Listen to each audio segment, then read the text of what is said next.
Sir मोर दंडिस होता बोली मुझे आसती एससीबी आसते ये आसिक चेक कलापर हापडब्ल्यू जो चेक कलापर मुझे जाना पाइली जे मोर लिभर प्रोब्लेम अच्छी सेटा तो होता कौन बाई मिस्टेक सार मत परमिशन कथबार्ता है मो लिभर मो स्त्री राजी होते डोनेट करने डोनेट कलापर एससीबी सब डॉक्टर मैंने नागिकी मत बहुत साहय करी मो लिभर भी डोनेट ऑपरेशन होती जिते लिभर खराब है सार जो गले से मुझे हारास होती मत साहस देता मो स्त्री जे ठीक अच्छे मुझे लिभर डोनेट कर हाँ सार मैंने कहते सार मैंने कौन तो बाहर शुणी 30 ରୁ 40 ଲକ୍ଷ ଟଙ୍କା ଖର୍ଚ୍ଚ ହୁଏ ନାଇଁ ମୋ ପାଖରେ ଏତେ ପଇସା ମୁଁ ତ ଘରୁ ମେଡିକାଲକୁ ଆସିବା ପାଇଁ ମୋ ପାଖରେ ଆମ୍ବୁଲାନ୍ସରେ ମୁଁ ଆସିଛି ମୋ ପାଖରେ ଏତେ ପଇସା କୋଉଠି ଆସିବ लिभर तो डैमेज ହେଇଛି ଆଉ କହିବି ଏଟା କ'ଣ ସାଧାରଣ ଲୋକଙ୍କୁ ବ୍ୟାଖ୍ୟା ଦେବି ଯେ ମୁଁ ଯେଉଁ ଭୁଲ କରିଛି ସେମାନେ ମୁଁ ଟିକେ ଆଜ୍ଞା ନିଶା ଦ୍ରବ୍ୟ ଟିକେ ନିଏ ସେଥି ଯୋଗୁଁ ମୋର लिभर ଖରାପ ଏବେ ମୁଁ ଅପରେସନ ହେଇସାରିଲା ପରେ ମୋ लिभर ट्रांसफर ହେଇସାରିଲା ପରେ ମୁଁ ବହୁତ ଭଲରେ ଅଛି ଆଉ ସାର୍ ମାନେ ବି ବହୁତ ମୋତେ ସାହାଯ୍ୟ ଆଉ ହୋପ୍ ଦେଉଛନ୍ତି ଯେ ତୁ ଏମିତି କର ସେମିତି କର ମୁଁ ତାଙ୍କ କଥାରେ ଚାଲିଛି ଅନ୍ୟ ଲୋକ ଏଇ ବାର୍ତ୍ତା ଦେଉଛି ମୋ ଭଳିଆ ଭୁଲ ଆଉ ନ କରନ୍ତୁ ଆଉ ଭବିଷ୍ୟତରେ ଆମ ଓଡ଼ିଶାରେ ବି ଏଇଟା ପ୍ରଥମେ ହେଇଛି ଆଉ କିଛି ନ ଡରିକି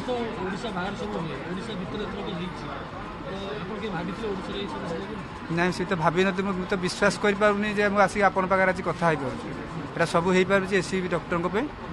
ଆଉ ମୁଁ ଧନ୍ୟବାଦ ଦେବି ସବୁ ଅଲ୍ ଡକ୍ଟର ଷ୍ଟାଫଙ୍କୁ ଆଉ ମୋ ସ୍ତ୍ରୀ ଆଉ ମୋର ଭଣଜା ଯିଏକି 3 ମାସ ହେଲା ମୋତେ ପୁରା ସେବା କରି ତାର ଡ୍ୟୁଟି ବନ୍ଦ କରି ମୋ ସେବା କରିଛି ପୁଣ୍ୟଜନ୍ମ ଆଜ୍ଞା ପାଇଛି ନାଇଁ ଭାବିନ ବିଶ୍ୱାସ କରୁନଥିଲି ଯେ ଏମିତି ସାର୍ ଯେତେବେଳେ କହିଲେ लिभर ଖରାପ ହେଇଛି ମୁଁ ଆଉ ଭଲ ହେବ ବୋଲି ମୁଁ ଜାଣିନଥିଲି ଏବେ ସମ୍ପୂର୍ଣ୍ଣ ରୂପେ ମୁଁ ସୁସ୍ଥ ଅଛି लिभर ट्रांसप्लांट तो आपण मैंने जानी अन्य ट्रांसप्लांट ठार यहाँ खूब डिफिकल्ट तो बहुत दिन धरी यार 2012 मसीह या चिंता करने किंतु हो पारि नथिला अनेक कारण कहीं आज बहुत छोट छोट जिनिस को इम्पोर्टेंस देवाक पड़े एपरिक जब कहले आमर एआईजी चीफ एनास्थेसियोलॉजिस्ट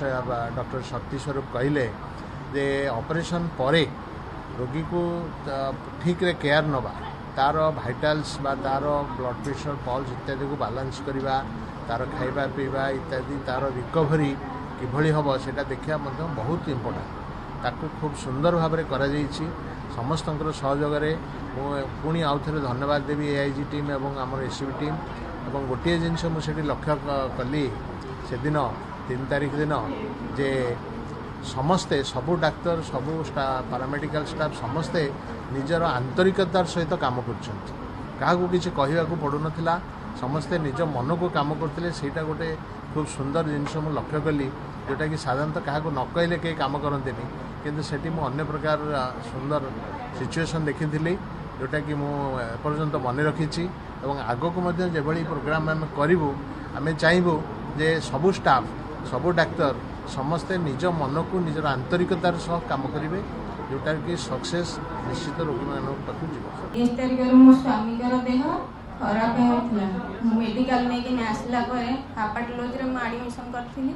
सेठिकार डॉक्टर मैंने ट्रिटमेंट करी मो स्वामी लिभर सिरोसिस होती आउ लिभर ट्रांसफर करा पड़ो बोलिकी से मत जनते मत कहते कि लिभर दवापाई मो स्व इच्छा मो स्वामी लिभर देवाक आगे आठिकार डॉक्टर स्टाफ कर्मचारी मानकर प्रचेष्टार लिभर ट्रांसफर यूनिटर समस्त डॉक्टर स्टाफ कर्मचारी प्रचेष्टार आउ हैदराबाद सार मान प्रचेष्टार मो स्वामी लिभर ट्रांसफर होता आउ सी नुआ जीवन पाई एबे मु सुस्थ अच्छी मो स्वामी भी सुस्थ अच्छा गुरु दायित्व पोस्ट ऑपरेशन ऑपरेशन परे आपन स्वामी केमती दायित्व लेबे आपन कोन से इन्फेक्शन न होया पाई मते किछि अनुमति देछंती माने बाहर का संगे मिलामिशा कर पारिबा नाही सुस्वादु खाद्य खाइबे ଭଲ ମାନେ ଭିଟାମିନ୍ ଜିନିଷ ଖାଇ ଦେହକୁ ସୁସ୍ଥ ରଖିବେ ଏହିପରି ବହୁତ ଟ୍ରିଟମେଣ୍ଟ ଅନୁମତି ଦେଇଛନ୍ତି। ଯେତେବେଳେ ଆପଣଙ୍କର ଅପରେସନ୍ ହେଲା କେତେ ଦିନ ଲାଗିଲା ଆପଣଙ୍କୁ ସୁସ୍ଥ ହେବାକୁ ଆପଣ ସ୍ୱାମୀ? ମୋର ଅପରେସନ୍ ହେବାରେ 2-3 ଦିନ ଥଇ ଆମେ ଠିକ୍ ହେଇଛୁ। ମୋ ସ୍ୱାମୀଙ୍କର 4-5 ଦିନ ଥଇ ସେ ଚଲାବୁଲା ମଧ୍ୟ କରିଛନ୍ତି। ମୁଁ ବି ଚଲାବୁଲା କରେ, ନିଜେ ଖାଦ୍ୟ ବି ଖାଉ, ନିଜେ ନିଜର ଗାଧୁଆ ପାଧୁଆ ବି ସବୁ କରୁ। ଆପଣ ଭାବିଥିଲେ ମାଗଣା ଟ୍ରିଟମେଣ୍ଟ ହେଇକି ଆପଣ ସ୍ୱାମୀକୁ ଆପଣ ଘରକୁ ଫେରେଇ ନେଇଯିବେ ବୋଲି ଭାବିଥିଲେ ଆଗରୁ ନା ନାଇଁ? ମନରେ କ'ଣ ଆସିଥିଲା ଅପରେସନ୍ ପୂର୍ବରୁ? ଏମିତି ତ ମନ୍ଦିର ମାନେ ବହୁତ କିଛି ଭୟ ଜଣାପଡ଼େ। ସେତେବେଳେ ସାର୍ ମାନେ କହିଲେ କି ଏମିତି ଏସିବିର କିଛି ସୁବିଧା ଆପଣମାନଙ୍କୁ ମିଳୁଛି, ଆଉ କିଛି ଇଏ ହେବା ପରେ ସେଇଠୁ ନିଜେ ଇଏ ହେଇଥିଲି ହଁ କିଛି ଇଏ କଲା ପରେ ଯଦି ଲାଭ କିଛି ମିଳିପାରୁଛି ସେଇଥିପାଇଁ ମୁଁ ରାଜି ହେଲି। କେତେ ପଇସା ପାଖାପାଖି ବାହାରେ ଖର୍ଚ୍ଚ ବୋଲି ଆପଣଙ୍କୁ କହିଥିବେ? କେତେ ଲକ୍ଷ ଟଙ୍କା ବାହାରକୁ ନେଲେ ଖର୍ଚ୍ଚ ହେବ ଟ୍ରାନ୍ସଫର? 30ରୁ 40 ଲକ୍ଷ ପର୍ଯ୍ୟନ୍ତ ଖର୍ଚ୍ଚ ହେଉଛି। ଆପଣ ଭାବିଥିଲେ 30 ଲକ୍ଷ ଟଙ୍କା ଯୋଗାଡ଼ କରିବେ ମନରେ ସ୍ଥିର କରିଥିଲେ ନାଇଁ ଭାବିନଥିଲେ? ନା ସେମିତି କିଛି ନାହିଁ।